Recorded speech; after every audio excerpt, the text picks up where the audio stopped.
You are now live. Yeah, Schlock West in the morning, Dash Radio, the spin room, you know what it is. What it do, party peoples? Taco Tuesday, it is on and poppin'. Thank y'all very much for joining us on the spin room. I be your man, Bigg Pwee. Inside today's episode, we're going to get into OneGottaGo, and I think this is going to be pretty exciting because we're only a couple of weeks away from Christmas. Yes, ladies and gentlemen, Christmas is right around the corner, and we're going to get into OneGottaGo. We're going to do some Christmas movies. We're going to see what Christmas movies will you guys let go, all right?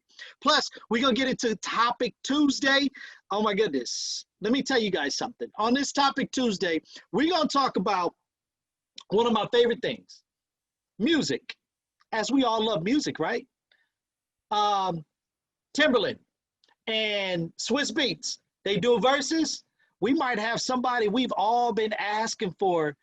They might be coming to verses. I'm excited about this one. Plus, Snoop Dogg, he got something new popping off with Fight Club. If you guys want to know more about it, we're going to drop it down right now inside the spin room. But let me get my crew in the building, ladies and gents. I got my right hand, my ride or die, my girl Big Liz in the building. Miss Everything, J. Tasha, what up, y'all? Hey, What's hey, going on? almost Merry Ho Ho. Yeah, I know, right? We're only a couple weeks away, man. Can you believe it? Crazy. It's my birthday week. Oh, yeah. The countdown is on, ladies and gents.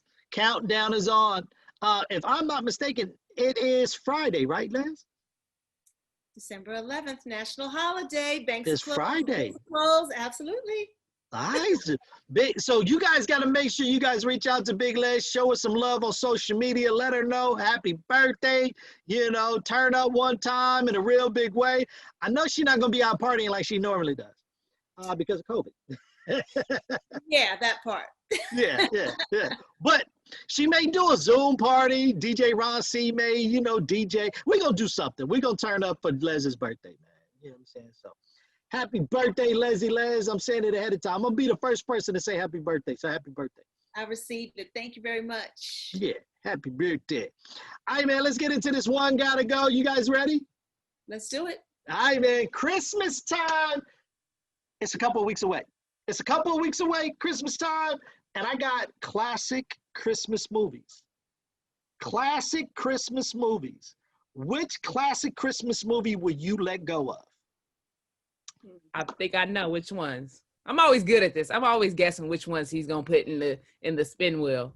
But I already know what one his thing. favorite one is. I know what his favorite movie is. Yeah, so you know it's gonna be in there. I might let that one go. I don't know what his favorite movie is, y'all, but I'm pretty sure I'm throwing it away. It got to go. Ooh, that's rude. Ooh, that's rude. I am Billy Bob Thornton, Bad Santa. Billy Bob Thornton, Bad Santa. How the Grinch Stole Christmas. I got no excitement out of you guys. In my head, I think I'm really falling asleep on that one. Go ahead. Oh, all right. That was Jim Carrey, right? Jim Carrey, you can name, you know, Dr. Seuss, whichever There was one. a The lot of Grinch them. Stole Christmas. Yeah, it don't matter which one you like. Just pick one of them. Home Alone. Classic Home Alone. I knew that Home Alone has to be in there. I knew this one was in there. Yeah, you can't do Christmas out without Home Alone. Can we get And my favorite all-time Christmas movie of all time. This may not even be Christmas movie. This is my favorite. This is in my top 5. That's all I got to say. Will Ferrell, the Elf. I knew it. Jay Tasha, if you don't like Elf, I'm kicking you off the show. Well, you might as well get the boot. Pee-wee will be in tears that whole movie. Oh, man. Up. Hey, I'm not even Will gonna lie. You might as Ferrell. well go to me first, because I'm not even gonna lie, Pee-wee. I don't even think I seen Elf, and because I haven't seen Elf, you know, That's so sad. what was my options? Home Alone I knew Home Alone was gonna be in there, and I like Home Alone, so that one stays for sure, for sure. So you got Grinch Bad Stole- Santa, How the Grinch Stole Christmas, Home Alone, and Elf. Yeah. Yeah. I haven't seen Elf. I don't know Elf. And I told you, I knew I was gonna go ahead and get rid of your favorite movie. I just knew it. So sad. You told me. I just had psychic powers. You know what, ladies and gents, I need y'all to do? I need y'all to bum rush Jay Tasha on social media and tell her how bad of a person she is for never seeing Elf. I need y'all to troll Jay Tasha right now. I want to see what she thinks when she actually does see it. Right. It's probably good, but I'm gonna do it. You know, I got to get rid of it. All right, Jay Tasha's getting rid of Elf. We about to get rid of her. Big Liz, OneGottaGo, Bad Santa, How the Grinch Stole Christmas, Home Alone, and Elf. Well, Home Alone is a classic favorite of mine, so that's going to stay. I'm a Jim Carrey fan, so that's going to stay. Me sitting next to you in the movie theater watching Elf and just seeing the tears run down your face and you cracking up is comedy in itself. So that's going to stay. And Bad Santa, gotta go. That's my least favorite out of all of them. All right, there it is, ladies and gents. You can also hit us up on our social media at The Spin Room. That's THASPINROOM. And you can go inside our story and you can vote right there. Let us know what movie you would let go. Top Christmas movies right there. Bad Santa, How the Grinch Stole Christmas, Home Alone, and Elf. Let us know which one you'll let go of. Now, I'm going to tell you, Elf is staying for me. That's my number one. My number one over Home Alone. My favorite part of that movie, when Faison Love and Will Ferrell was at the store, and Faison said, Santa's coming. And Will Ferrell go, Santa's coming? I know him. I know him. See, nobody gets it. You've seen it, and you know how stupid Faison Love is, so. Yes. But I think in this one, between Home Alone, How the Grinch Stole Christmas, and Bad Santa, I think I'm going to stick with my girl Big Les on this one. Bad Santa got to go.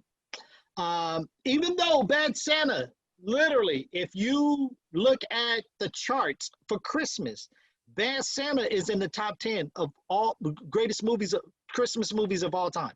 Bad Santa is in there. Crazy. Wow. Didn't know it, but once you do your homework and you see it, you'll be like, whoa, Bad Santa. Okay. But for me, really wasn't that good to me personally. So Bad Santa got to go. All right, man, let's get into Pee-wee, I thought you was gonna add like This Christmas or Christmas Story. A cultural Christmas movie. Well, I mean, okay, so here we go. I'm gonna drop down these for you guys, okay, real quick, so you guys can kind of see. All right, your number one Christmas movie of all time, It's a Wonderful Life, which was in 1946. Which means number two is probably 46. Yeah, it's a black and white. Yeah. Oh, that's must have been when Pee-wee was born. Got you. Okay. Ooh, the Can I hate. get number two? I want Miracle on 34th Street. A Christmas Story in 83. Mm. Number three, A Charlie Brown Christmas in 65. Okay. Elf at number 4. How the Grinch Stole Christmas. And I don't know how this one actually got in here, but they said Love Actually. That's with what's the dude's name? Obi-Wan's daughter. Yeah. Bad Santa at number 7.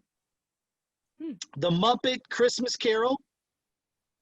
The Year Without Santa. That was in 74. I don't know if you guys, and Rudolph. With a Heat Miser and Snow Miser. Yep. That's exactly it, Les. And then Rudolph the Red-Nosed Reindeer. And then Home Alone. And in this one, I kind of thought like this is at number 12. And I was like, wow, it is kind of like Christmas, Trading Places with Eddie Murphy and Dan Aykroyd. Only because it was winter. Yeah. First of all, I want to know how The Nightmare Before Christmas didn't make it. Right. I want to know how that was next. Miracle on 34th Street didn't make it. That was a really good one. Well, that was coming up too. That's But at damn. number 15. That's like top 20. Okay. Oh, Yeah, it's top sheesh. 20. Yeah. Those are And then like the my. Scrooge came in at 17. National Lampoon Christmas Vacation at 18. Gremlins at 19. And at number 20, The Santa Claus. Okay. Okay. Yep. I like your list. You like my list? Elf gotta go. Next.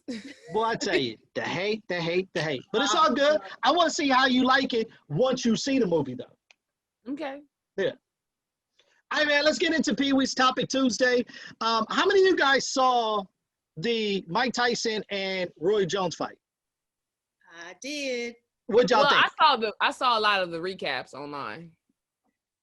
I saw the actual fight, and all I know is let's start with the undercard with Nate Robinson, because the internet before Nate's face hit the ground was already up with the memes. They were not playing out of control, and that was just crazy. Crazy. They wouldn't let Nate live, man. Internet is so wrong. I mean, he didn't live for a minute. No. What So round? how we supposed to let him live if he was knocked out? He came like I think it was like the second or third round he got knocked out. But I heard he fell twice. I say this. Let's be honest. Let's say this. Let's be real. And, you know, I ain't trying to bash my man Nate, even though internet is killing this guy. But it takes some guts to step in that ring and go one-on-one with somebody that's really in there trying to knock your head off. And no pun intended, you know what I'm saying? But I give him credit for stepping in the ring. But the only thing is, though, the other guy, what's his name? Jake something? Jake Paul, Jake, whatever his name is. He has some fighting experience underneath his belt. Nate Robinson doesn't. So that plays a major role when you step in the ring like that. But I just wish that Nate would have got better, coaching. Yeah. Absolutely. Yeah. You gotta go train with the money team or somebody. Sheesh. Yeah. Well, But- we talk about Mike. I'm so proud of him for losing 100 pounds and showing up in the ring like it was 1996. For real. His fighting skills were on point. His body was right. He was focused. And that bullshit result of a draw is a setup for another fight. He had to be disappointed. If he wasn't in on it, he had to be disappointed, even though he took it like a man's man and was very integral about it. I wasn't. I was in my house cursing like a sailor. What you mean draw? And I didn't even bet money. But I just was like, nah, he taxed that ass really, really well. And he was in shape because if you look at Roy Jones, Roy was gassed after the second round. He was gassed. I kept holding him. Yeah. But I think he kept holding no less. Really the reason why he was holding, because he didn't want Tyson to really let loose on him. But I don't think Tyson was really going to let loose, because if you notice, Tyson really didn't throw a lot of headshots. It was a lot of shots towards the body. So. Don't be fooled. Iron Mike Tyson got fists for life, and anybody who's ever fought with him has always said he packs a punch. Oh. For real. And at some point, that athlete kicks in, that mental dysfunction that he's always talked about kicks in, where he wants to rip somebody's head off. And even though it's all love and fair games or whatever they talked about beforehand, you still as an athlete want to win. Yeah. And you are going to try and rip somebody's head off. And you could see he was in there, especially the last couple of rounds, where he's like, I got to make this happen. And he was trying to take his block off, knock his block all the way off. Yeah. So I know you guys saw Snoop Dogg commentating, right?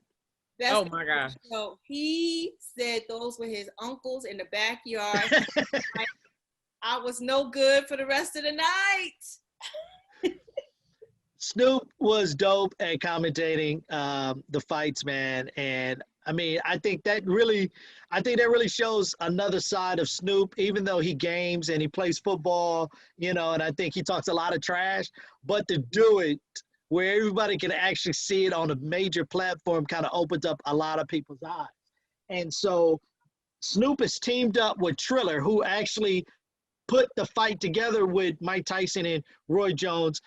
Co-owner Ryan Baganoff is launching a new brand pro boxing league called the Fight Club. So these two are teaming up together to put fights like this together for us as fans. And I think this would be dope. I think this is a good look, for fans to see, old fighters and new fighters come together and box. And I think, at the end of the day, when you look at what Triller did on the boxing end and the musical end, I think that's going to play a major part because, you saw Wiz Khalifa, you saw Snoop perform, and there was a couple of new artists that you saw perform also. Rex Montana, Sway Lee, all of them. Yeah. Mm-hmm. Yeah. So And I think, I was about to say, I heard that Lil Wayne was actually supposed to be, performing and he couldn't make it. So they got Snoop last minute and I wasn't mad at it. It was a nice performance. He was commentating too. Snoop, rolling up, Puff pass him. Everything was like choreographed on cue, but we remember he's a vet. He's been doing this since way back 20-something years now, almost 30 years. Mm-hmm. So yeah, man. So I look forward to this. They haven't set a date yet for when they're going to launch it. But right now they're just kind of getting everything together, getting the promoters together, getting some of the fighters together and stuff like that. And then they're going to launch, the brand. So I look forward to seeing the Fight Club coming to pay-per-view or wherever network they land at, man. So I look forward to that. Man, so, they had 90 million views on the last Verzuz with Jeezy and Gucci Mane. they had it combined, even with Apple TV, Instagram streaming. It was like, it was like a billion. It was like something, it was a ridiculous amount of number. I was like, whoa. So with those numbers, Swiss Beats and Timbaland said, hey, you know what? If we were able to get Jeezy and Gucci Mane together, you know what? We might be able to get Diddy and Dr. Dre on the next Verzuz battle, man. So the masterminds behind all of this is working extremely hard to grab Diddy and Dr. Dre. So let me ask you guys, if you saw them two, who do you think will win? Are we just talking about them as an artist or all their bad boy against Aftermath? Like what are we actually putting together? This has to be on the end of everything that they've produced. It can't be them as artists. It has to be everything that they produced. Okay, because you got Dr. Dre, you got NWA, you got Tupac, and then you got Diddy with 112, Faith, Biggie, Craig Mack. I know. I think for me, like East Coast versus West Coast. When I heard through the grapevine that they were trying to have Diddy paired up with somebody, the names like Jermaine Dupri and Pharrell also popped up. So even though I think, of course, Dr. Dre is a top contender for sure, but I really think as far as the vibe and who had the era locked down the most and who's got more hits, I think Diddy's gonna win. I think Diddy's gonna turn up. And he might just have, him, he gonna bring Mace, just like he did the Bad Boy reunion tour. Everybody's probably gonna pop up. Mary, Faith, Total, Mace, Carl Thomas, everybody from the Uptown crew, like they're all probably gonna stomp through. And you also gotta think about this though. It's like Dre is more like hardcore, and Diddy got the whole, he can go hardcore and he can go like sweet soft soul, with Faith and Mary and all of them. So it's kind of like, I don't know if it's like a really fair, because I don't see what soft songs Dre got. I mean, you don't have to have soft songs. I don't need soft songs. I just got to get my walk on with Dr. Dre, man. You know what I'm saying? Where's Rossi when you need it? Because Rossi's going to throw up all kind of stuff right now. But I mean, you got to look at, you already said it though, Dayton. I said, look at Dr. Dre's catalog. I mean, from NWA to Ren to Snoop Dogg to Warren G. Like, Eminem. I mean, Dre got... Yeah, Dre got a catalog, man. But my question, though, let me ask you guys this. In all honesty, do you think that it's worth Dr. Dre or Diddy to do verses. When you see how hardcore the social media world is, the internet is, one little mistake. Listen, He gonna be Nate Robinson in a minute. I'm saying. Puffy will never turn down a moment to shine and boss out and dance and Harlem Shake. Puffy is a showman, period, all day, every day, even if it is just about the music. He won't turn it down. And I think he has enough respect for Dr. Dre that it's not going to be a battle in that way. It's going to turn into a big ass party. He's going to be holding up Ciroc. He's going to be holding up, I don't know, Apple headphones or whatever he's doing. Well, this one's smoking, they drinking, everybody's gonna be home partying and make us forget about the pandemic for 2 hours. I agree with you. Absolutely. I agree with you, Les. All right, let us know your thoughts, ladies and gentlemen, in Topic Tuesday. Diddy, Dr. Dre, next versus battle. Will it happen? Comment below if you will want to see it happen and who you think will also win that versus battle, Diddy or Dr. Dre. And also, congratulations to my man Snoop Dogg coming through with something brand new called the Fight Club. We'll keep you guys posted on that also when that launches. All right, man. Once again, please make sure that you follow us on our YouTube page, subscribe, give us a thumbs up, share it with your family and friends, along with our podcast, Google, Apple, Spotify, and Anchor. You can follow us there and share too. We truly appreciate you guys rocking with us on this Tuesday. That's Big Les. That's Jay Tasha. I'm your man, Biggpwee, inside the spin room. You guys have a good Tuesday. Taco Tuesday, that is. All right, man. You guys be good. All right, peace. Yeah, you are now live